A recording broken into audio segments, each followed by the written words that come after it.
Yeah, right on.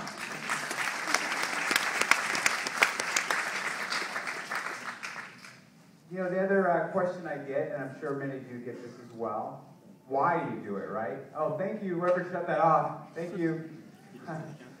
Why do you do it? And can you answer why you do it? Why are you going to run a marathon or a half marathon tomorrow?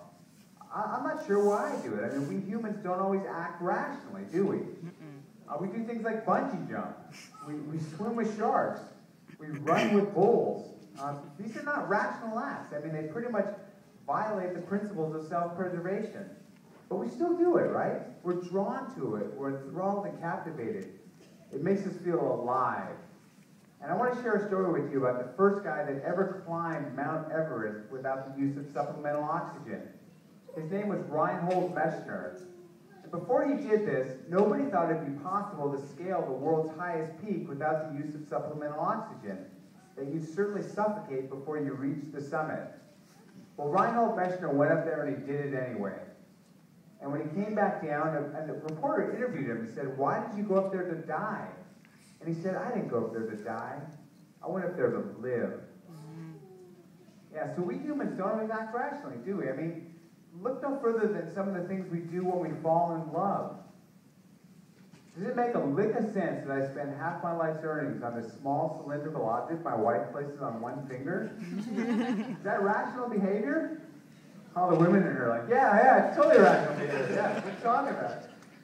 I think the truth of the matter is we don't always understand what motivates us, and that's largely the spice of life.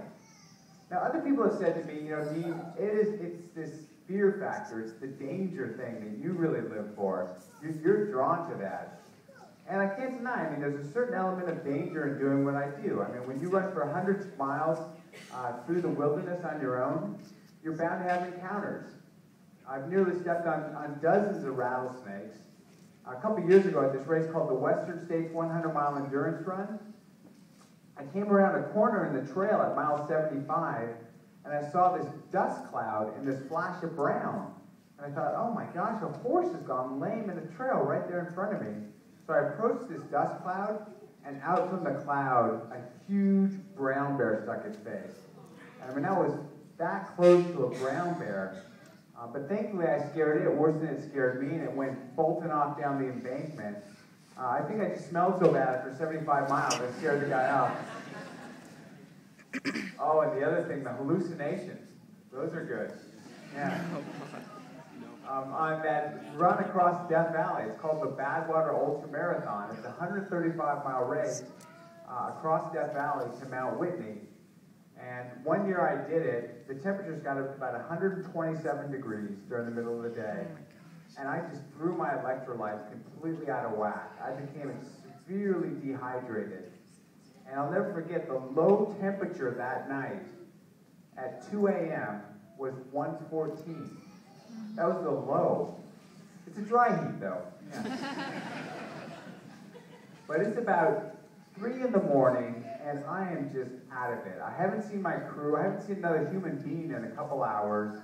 I am out there running on this deserted desert road through the middle of Death Valley, all by myself, when I see this old miner 49er crossing the road. Yeah, no, he had overalls on, a big gray beard, and he comes walking across the road to me. He's got a gold pan, and he comes up to me with his gold pan. He says, "Water, water."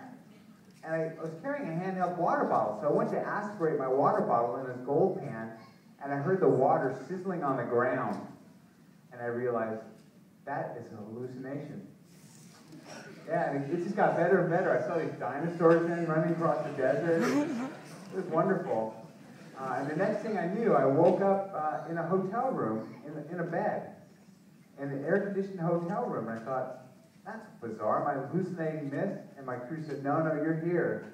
I said, what happened? They said, well, we were driving along and we saw this guy lying on the asphalt, and we realized it was you, so we picked you up, put you in the car, and drove you to Lone Pine to this hotel room, turned on the air conditioner, and stuck you in this bed. And I said, hold it, I'm not finished. They said, Dean, you're very finished.